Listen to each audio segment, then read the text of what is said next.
அனைவருக்கும் என் அன்பின் வணக்கம். நான் உங்கள் நெல்லை அன்புடன் ஆனந்தி. கனல் எழுப்பும் பெருங்காடு சமூக விழிப்புணர்வு தன்முனை கவிதை தொகுப்பு நூலில் அடுத்த கவிஞர் உமா ராமலிங்கம் அவர்கள், மிசிசிப்பி, அமெரிக்கா. தமிழகத்தில் சீர்காழி தாலுகாவில் மாதிரவேளூர் என்ற ஊரில் பிறந்தவர். கடந்த 25 வருடங்களாக அமெரிக்காவில் வசித்து வருகிறார்.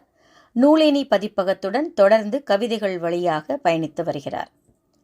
இவருடைய கவிதையிலிருந்து ஒன்று: தெரிந்தவரே ஆனாலும் பார்த்து பழகு, பழகி பார்த்தால் தெரியும் அழகு. எவ்வளோ அழகாக சாதாரண ஒரு எளிமையான வார்த்தைகளில் அற்புதமாக சொல்லிட்டாங்க. யாராக இருந்தாலும் சரி, ஒரு கணம் ஒரு யோசித்து பழகுங்க. எடுத்த உடனே வாங்க பழகலான்னு பழகிட்டு அதுக்கப்புறமா வாங்கிட்டு வராதிங்கன்னு ரொம்ப அழகாக சொல்லிட்டாங்க. அவங்கள புரிஞ்சுட்டு உண்மையிலே அவங்க நமக்கு ஒத்து வரும்னா உங்களுடைய நட்பை தொடருங்கள் என்று சொன்ன கவிதைக்கு வாழ்த்து சொல்லி அடுத்த கவிதையில் சந்திப்போம். நன்றி.